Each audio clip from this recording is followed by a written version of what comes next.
Joey here, ESBR Boxing. Delighted to be joined by Louis Edmondson. Louis, shout out performance, eight good rounds in the bank.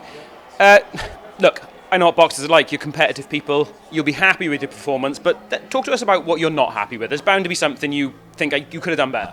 Listen, to be fair, I won't know. I'm not going to come in and say it now without reviewing it myself. I'll have to go back, watch it with the team, and then we'll go from there.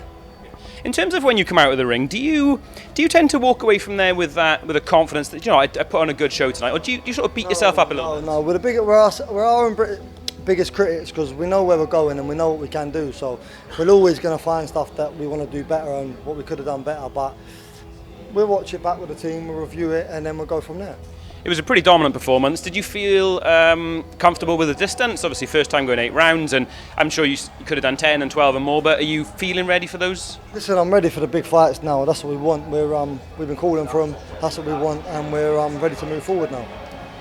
Look, everyone's asking you the same question. It's Ben Whittaker this, Ben Whittaker that. Let's jump to it. We know you want the fight.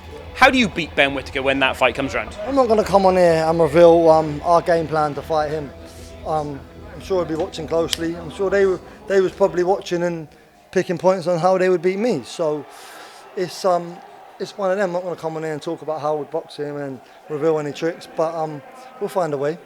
In terms of Ben Whittaker, he's obviously the sort of guy who divides opinions and stuff like that. How do you respect him as a boxer and as what he does in the ring? Does that infuriate you? It doesn't infuriate me. When he was doing it to the journeyman, I thought it was very disrespectful to the backbone of our sport, and that's what we need. Like what Naz come out and said the other day, if he's doing it at a good level, fair play to him, I respect it, but not doing it to people that's there to, they're coming there to make him look good and get paid, so you're taking the mickey and disrespecting people we need in our sport, and if we lose too many of them people, how are us meant to grow as fighters, so I don't like that at all.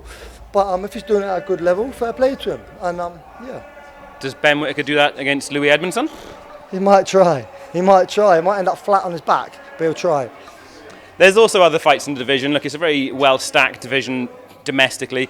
If the Ben Whittaker thing doesn't come off, because it hasn't come off a couple of times now, do you just look for other routes? Do you just avoid it? Do you look for titles? Is there a plan? Listen, we want the Ezra Taylor fight. Ezra Taylor or Ben Whittaker, we're similar sort of stages in our career. I think they make sense. They're good fights, and that's what I believe. The fights make sense right now, so either one of them. Brilliant. And just one more from me then. Obviously a big week in boxing outside of this. We've got Usyk and Fury fighting on the weekend. Do you have an opinion on how that goes? Listen, I think Fury will win. Fury will come out victorious. Any sort of opinion on how, or are you just happy it's a confident win for him? He'll just win. He'll win. He'll just find a way. No matter what it is, he'll find a way. Lewis, thank you very much for your time. Take care.